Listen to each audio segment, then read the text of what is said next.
Assalamualaikum warahmatullahi wabarakatuh. Pertama-tama, marilah kita panjatkan puji syukur kehadirat Allah Subhanahu wa Ta'ala yang telah memberikan kita beribu-ribu macam nikmat, terutama nikmat kesehatan dan kesempatan, sehingga saya bisa menyelesaikan tugas ini. Kedua kalinya, salawat beserta salam tak lupa kita haturkan kepada junjungan alam, yakni baginda Nabi besar Muhammad Sallallahu Alaihi Wasallam.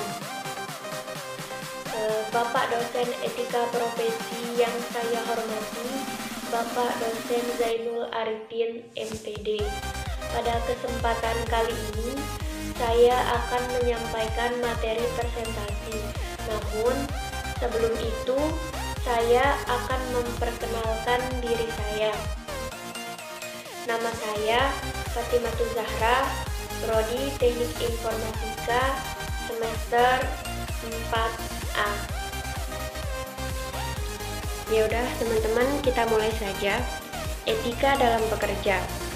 Etika kerja merupakan rumusan penerapan nilai-nilai etika yang berlaku di lingkungannya dengan tujuan untuk mengatur tata krama aktivitas karyawannya agar mencapai tingkat efisiensi dan produktivitas yang maksimal. Etika dalam perkembangannya sangat mempengaruhi kehidupan manusia. Etika memberi manusia orientasi bagaimana ia menjalani hidupnya melalui rangkaian tindakan setiap sehari-hari.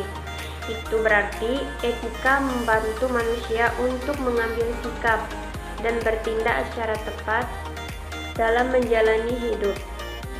Etika pada akhirnya membantu kita untuk mengambil keputusan tentang tindakan apa yang perlu kita lakukan dan yang perlu kita pahami bersama bahwa etika itu dapat diterapkan dalam berbagai aspek atau sisi kehidupan kita.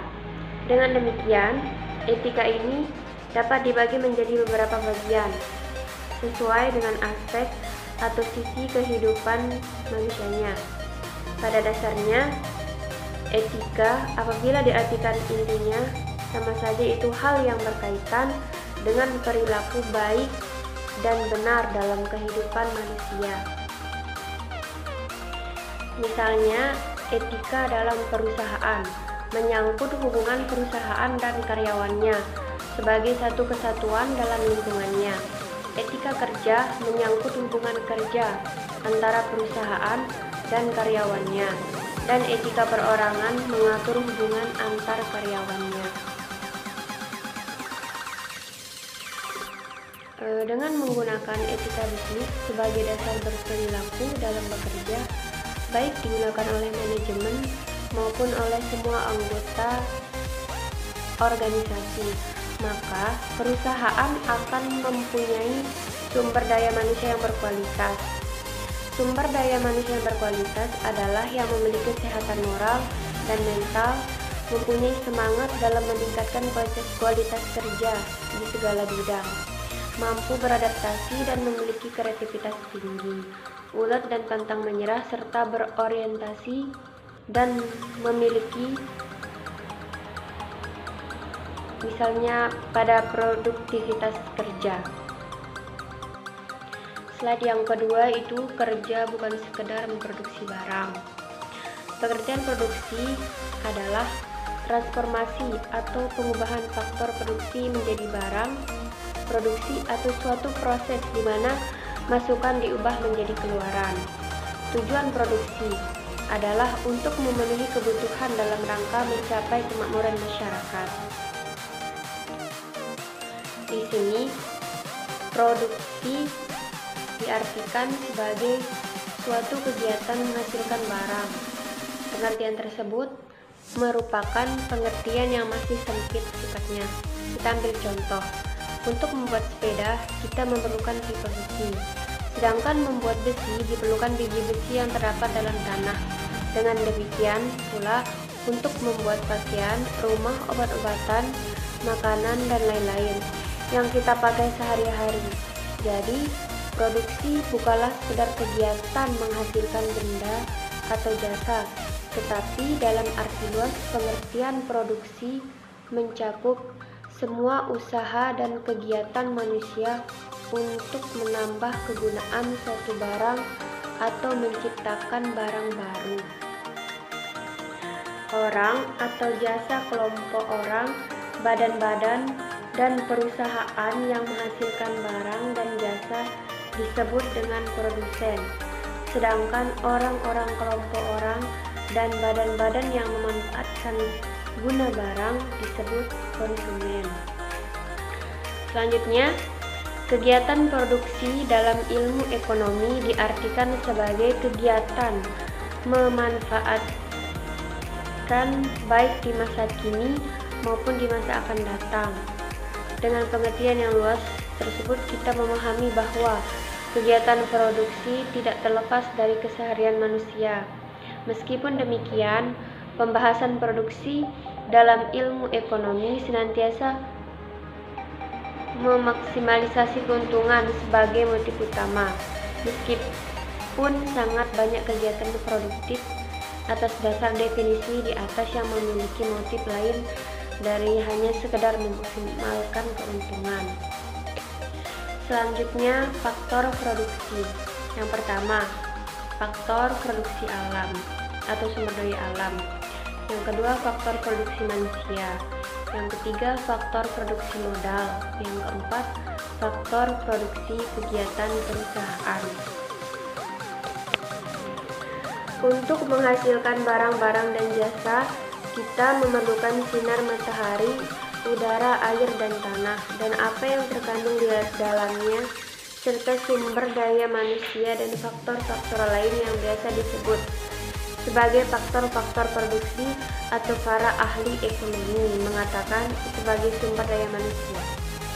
Faktor-faktor produksi atau sumber daya tersebut apabila kita golongkan, maka terdapat 4 golongan faktor produksi seperti yang saya sebut tadi. Yang pertama itu faktor produksi alam, faktor produksi manusia, faktor produksi modal, dan faktor produksi kegiatan perusahaan. Slide selanjutnya itu pentingnya bekerja secara rasional. Manusia memang harus bekerja sesuai dengan prinsip-prinsip yang telah ditetapkan oleh Tuhan. Seluruh prinsip ataupun hukum yang ditetapkan oleh Tuhan itu harus ditaati. Pentingnya bekerja secara rasional. Salah satu perbedaan penting antara manusia dan binatang adalah dalam hal berpikir.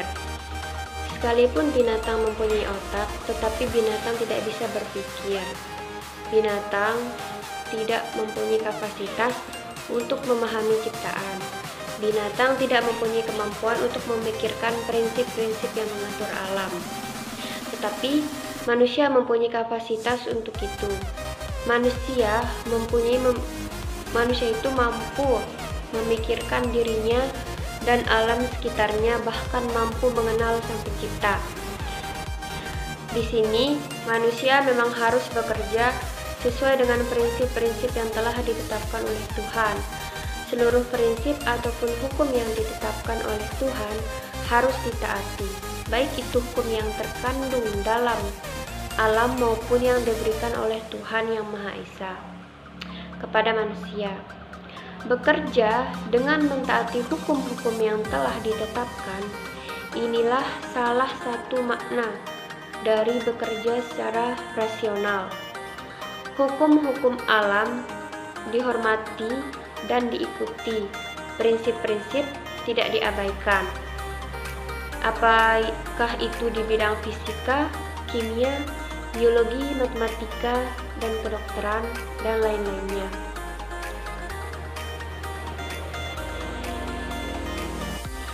Kemudian slide selanjutnya itu penegakan kode etik pekerjaan.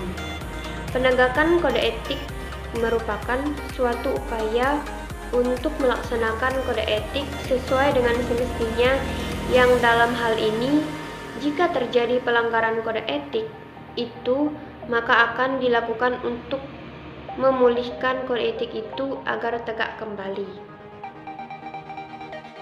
Di sini penegak hukum adalah lembaga pelaksana hukum yang bertugas untuk mewujudkan dan menegakkan hukum di tengah-tengah masyarakat dan lingkungan. Dilihat dari aspek keorganisasian, lembaga hukum tidak statis tetapi dinamis. Penegakan hukum juga merupakan rangkaian proses untuk menjabarkan nilai, ide, cita yang cukup abstrak yang menjadi tujuan hukum. Tujuan hukum menurut nilai-nilai moral seperti keadilan dan kebenaran. Selanjutnya, tujuan penegakan hukum di sini adalah untuk menegakkan kode etik itu sesuai dengan semestinya dan agar tidak terjadinya pelanggaran kembali. Pengertian penegakan hukum dalam tinjauan pustaka ini adalah ditujukan dengan maksud memberikan gambaran umum mengenai suatu proses untuk menegakkan yang telah dibuat dan harus ditaati dan dijalani sesuai dengan semestinya, dan gambaran tersebut akan dikaji dalam pembahasan pada penelitian.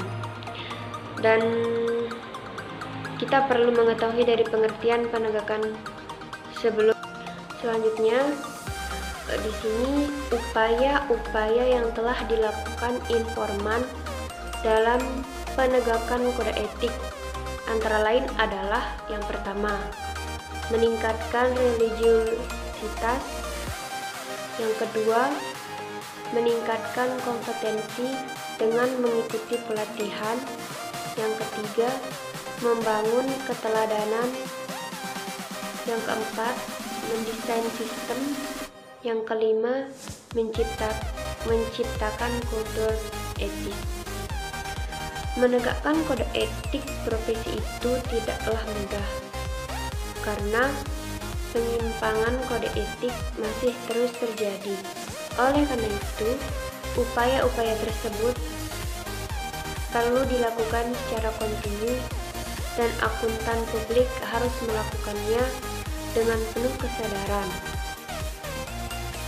Selain itu juga dibutuhkan peran semua pihak yang berkepentingan untuk saling bersinergi demi terwujudnya penegakan kode etik akuntan publik yang lebih baik. Jadi, kesimpulannya di sini adalah etika dalam perkembangannya sangat mempengaruhi kehidupan manusia. Etika memberi manusia orientasi bagaimana ia menjalani hidupnya melalui rangkaian tindakan sehari-hari. Itu berarti etika membantu manusia untuk mengambil sikap dan bertindak secara tepat dalam menjalani hidup. Etika pada akhirnya membantu kita untuk mengambil keputusan tentang tindakan apa yang perlu kita lakukan dan yang perlu kita pahami bersama bahwa etika ini dapat diterapkan dalam segala aspek. Jadi etika ini sangat penting karena berfungsi untuk melindungi orang yang memiliki profesi agar tetap berada di jalur yang benar dan senantiasa menjadi profesional dan mampu menjadi panutan. Oke teman-teman, itu saja yang bisa saya jelaskan dari mata kuliah etika profesi yang berjudul etika dalam pekerjaan. Semoga apa yang saya sampaikan bisa bermanfaat bagi teman-teman semua. Kurang dan lebihnya saya mohon maaf. Sekian. Assalamualaikum warahmatullahi wabarakatuh. Jangan lupa di subscribe ya. Semoga bermanfaat.